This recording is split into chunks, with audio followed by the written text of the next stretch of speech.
Assalamualaikum warahmatullahi wabarakatuh. Saya Selvi Nursela. Di video kali ini saya akan mempresentasikan jurnal dengan judul Dinamika Negara Hukum, Restart dan Rule of Law. Berkaitan dengan berlakunya sistem hukum, umumnya dimaksudkan untuk menyelesaikan setiap konflik yang terjadi dalam persinggungan kehidupan sosial masyarakat. Pada umumnya, sistem hukum ini dibagi menjadi dua, yaitu sistem hukum Eropa kontinental dan sistem hukum Anglo-Saxon. Sistem hukum Eropa kontinental ini mengutamakan hukum tertulis, yaitu peraturan perundang-undangan sebagai dasar hukum utama sistemnya. Sedangkan sistem hukum Anglo-Saxon ini sumber utamanya adalah putusan hakim atau pengadilan, bisa disebut juga jurisprudensi.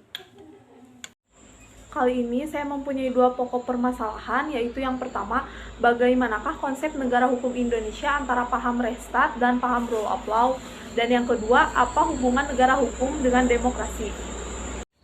Sebelum membahas mengenai pokok permasalahan, kita perlu mengetahui terlebih dahulu apa itu negara hukum dan demokrasi. Negara hukum merupakan terjemahan dari istilah Restart atau Rule of Law. Secara sederhana, yang dimaksud dengan negara hukum adalah negara yang penyelenggaraan kekuasaan pemerintahannya didasarkan atas hukum. Di dalamnya, pemerintah dan lembaga-lembaga lain dalam melaksanakan tindakan apapun harus dilandasi oleh hukum dan dapat dipertanggungjawabkan secara hukum. Lalu, apa sih itu demokrasi? Demokrasi berasal dari bahasa Yunani, yaitu terdiri dari dua kata, demos dan kratos. Demos artinya rakyat, kratos pemerintahan. Jadi, demokrasi artinya pemerintahan rakyat. Dapat disimpulkan yaitu pemerintahan yang rakyatnya memegang peranan yang sangat menentukan. Abraham Lincoln mengatakan bahwa demokrasi adalah pemerintahan dari rakyat, oleh rakyat, dan untuk rakyat. Selanjutnya, masuk ke dalam pokok permasalahan yang pertama, yaitu bagaimanakah konsep hukum negara Indonesia.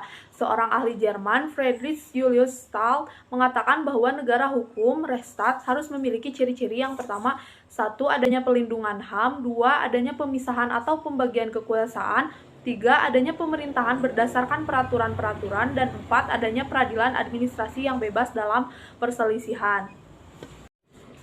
Ada 3 tipe negara hukum dalam perspektif Restart. Yang pertama yaitu tipe negara hukum liberal, yakni menghendaki agar negara berstatus pasif. Yang kedua, tipe negara hukum formil, artinya negara hukum yang mendapatkan pengesahan dari rakyat. Segala tindakan penguasa memerlukan bentuk hukum tertentu, harus berdasarkan undang-undang. Dan yang ketiga, negara hukum material, yakni pengembangan lebih lanjut dari negara hukum formil. Pokok permasalahan yang kedua yaitu apa sih hubungan negara hukum dengan demokrasi?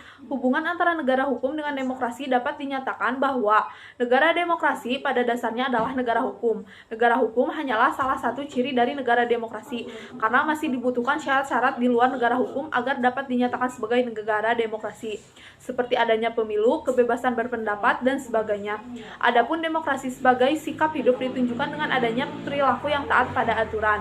Negara hukum menjadi unsur pendukung tegaknya demokrasi. Tanpa aturan hukum, kebebasan dan kompetisi tidak terkendalikan. Negara demokrasi tidak mungkin terwujud tanpa adanya hukum.